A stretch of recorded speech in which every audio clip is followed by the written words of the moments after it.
Assalamualaikum warahmatullahi wabarakatuh. Salam sejahtera, salam sehat untuk kita semua. Apa kabar teman-teman? Semoga baik-baik saja.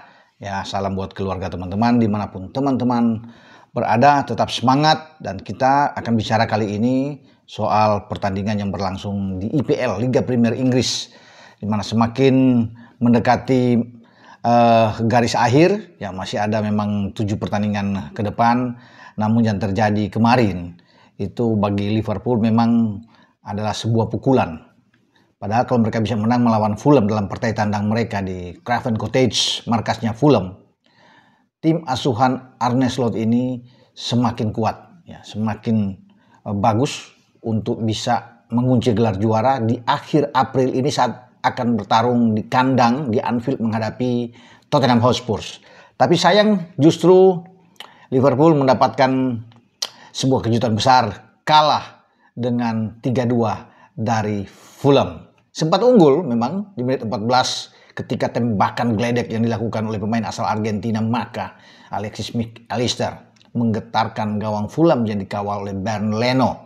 Tapi akhirnya 3 gol balasan yang sangat cepat di babak kedua, di babak pertama itu membuat Liverpool goyah sebelum ada gol balasan memang dari Luis Diaz yang masuk di babak kedua untuk mengecilkan ketinggalan 3-2. Tapi 3 gol yang diselesaikan oleh Ryan Sessegnon, Alex Iwobi, ada Rodrigo Muniz, ini melenyapkan harapan dari Liverpool untuk bisa merebut 3 poin penting di markas lawan. Padahal sehari sebelumnya tetangga mereka yang mereka kalahkan 1-0 di Anfield pada pekan yang lalu itu sudah memberikan harapan sebenarnya, menahan Arsenal di Gunners dengan 1-1. Memang ada sedikit insiden kontroversial soal penalti yang diberikan oleh wasit ya, untuk Everton, tetapi ya, hasil 1-1 ini tentunya sangat baik untuk langsung dimanfaatkan ketika Everton menahan Arsenal ya di Goodison Park.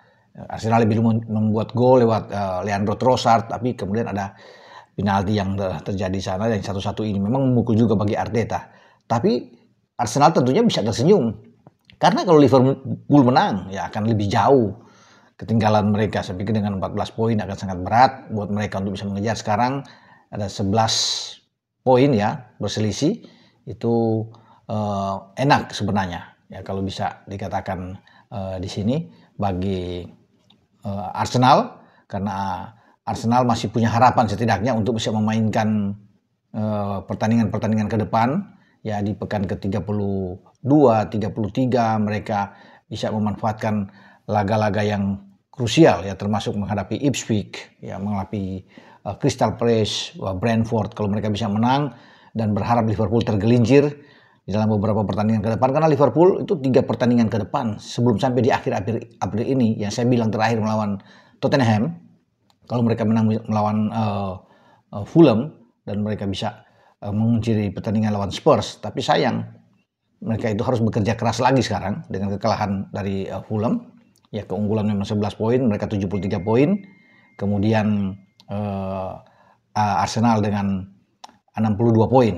Ya, itu yang membuat berselisih. Kalau mereka bisa kemarin tambah 2 poin lagi dan 13 poin. Ini enak buat mereka tentunya untuk bisa lebih pede menghadapi pertandingan-pertandingan ke depan. Karena 3 pertandingan ke depan mereka menjamu kembali ke Anfield melawan Ipswich. Ya, teman-teman. Kemudian menghadapi West Ham. Ya, habis West Ham Leicester. Ya, kalau Ipswich kan itu pertandingan melawan Arsenal, karena Arsenal juga akan menghadapi laga-laga yang saya kira membuat mereka harus berfokus. Tapi Liverpool setelah West Ham mereka bisa katakan mereka bisa ambil, karena mereka pesta gol di gawang West Ham kalau nggak salah dengan 5 gol saat itu. Nah, West Ham datang, mereka bisa mengunci 3 poin, akan lebih bagus buat mereka untuk mempertahankan selisih 11. Seandainya juga Arsenal menang di pertandingan yang sama, kemudian mereka ke Leicester. Nah, kalau mereka bisa menang melawan Leicester tentunya lebih aman bagi mereka, karena Arsenal pada saat bersamaan itu harus tandang ke Ipswich. Ya, sebelum terakhir mereka menjamu Crystal Palace, Arsenal. Nah, tentunya Arsenal berkeinginan menyapu bersih pertandingan tersebut. Tapi Liverpool terakhir melawan tim yang kuat juga, yang tidak boleh anggap enteng buat mereka, yaitu Spurs di kandang. Kalau mereka melawan Spurs menang, saya rasa itu hanya soal waktu saja. Ya, sampai di pekan 34 kalau mereka bisa mengatasi ini, katakan Arsenal juga menang semua. Ini kan selisihnya 11, berarti Liverpool untuk 4 pertandingan ke depan itu harus kalah semua.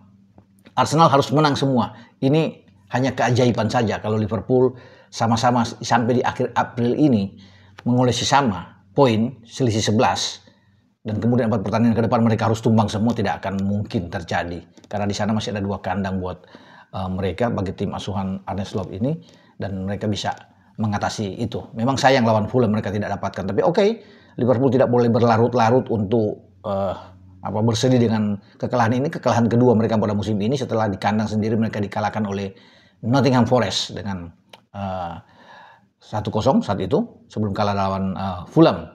Ya semoga pertandingan-pertandingan ke depan Liverpool kembali ke track yang benar. Tapi sekarang kan mereka masih nyaman. Artinya 11 poin itu jauh ya teman-teman. Lain halnya kalau cuma beda 4-3 poin. Nah ini masih seru tapi 11 poin. Makanya Arsenal itu harus bekerja keras dan saya pikir berharap ada keajaiban di sana.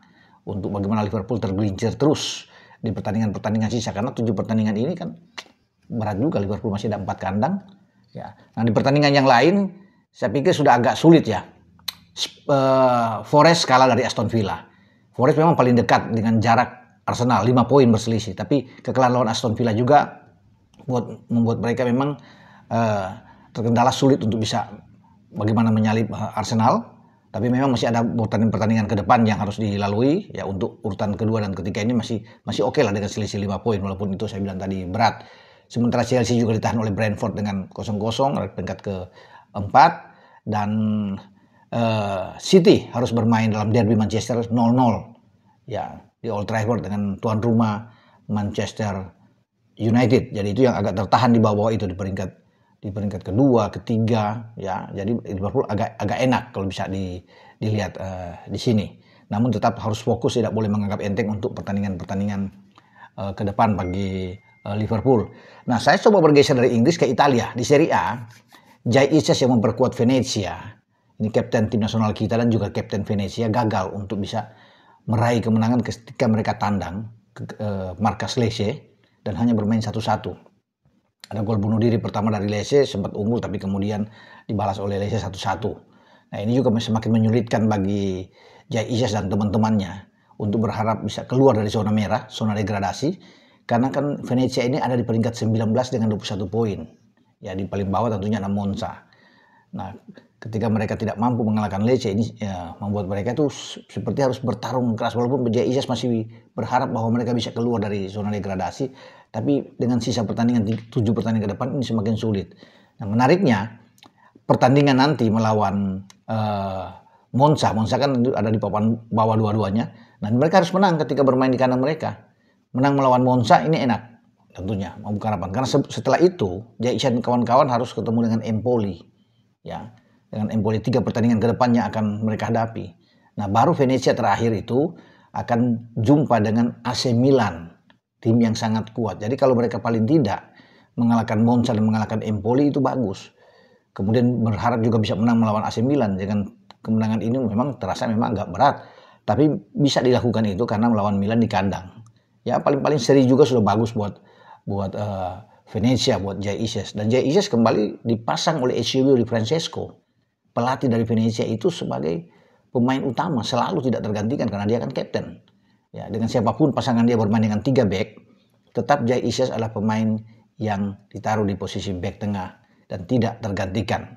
Luar biasa tentunya, kapten tim nasional kita yang kita akan harapkan juga akan tampil melawan Cina nantinya di GBK pada tanggal 5 Juni yang akan datang.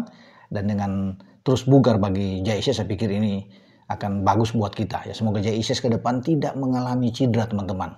Ya kita berdoa bersama karena ini back yang kita sangat andalkan di jantung pertahanan timnas.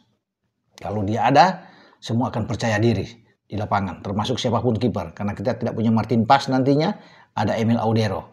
Emil Audero kita tahu bersama bermain juga di Italia walaupun di Serie B, teman-temannya bersama dengan Palermo. Tapi dua-duanya ada di Italia. Jadi akhirnya baguslah ketika Emil ada di bawah Mister dan Jay di depan dia untuk bisa mengorganize lini belakang dari tim nasional kita.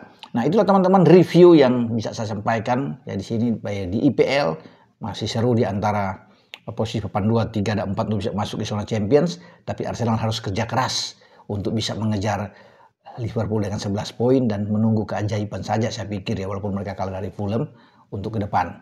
Ya, dengan saya Bung Ropan dan juga saya bicara dengan Serie A di mana Jai bersama dengan Venezia tertahan melawan Lecce.